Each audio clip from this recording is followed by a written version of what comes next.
Hi, in this video we're going to show you the new upcoming feature for the Microsoft Paint app where you could actually collapse the toolbar or ribbon, however you want to call it. So if you are a Microsoft Office user, you probably know that you collapse the ribbon in Word to kind of get it out of the way. So now they're adding this to the Paint tool as well. Alright, so I'm on a Windows Insider Edition computer right now because as of the time of recording this video, it is not available in the retail version. So I am on the dev channel. Let's see what build I'm on here.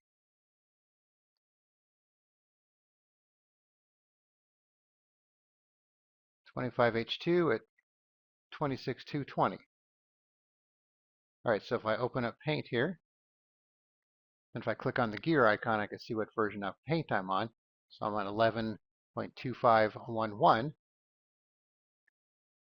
Alright, so you can see here we have our toolbar, but now we have this little arrow right here. If I click this, you could have it automatically hide the toolbar.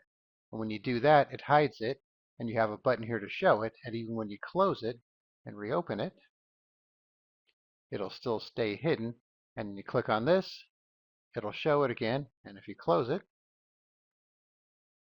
it'll still be hidden until you come back here, show toolbar, come back here, and then always show toolbar. And then that button disappears, and then it stays available. All right, so once again, this should be coming out in Microsoft Paint pretty soon. So that's a nice feature to give you some more room while you're editing your pictures, assuming anybody's still using Microsoft Paint. But I thought it was a cool feature, so I just thought I would show you guys real quick. All right, thanks for watching. Be sure to subscribe.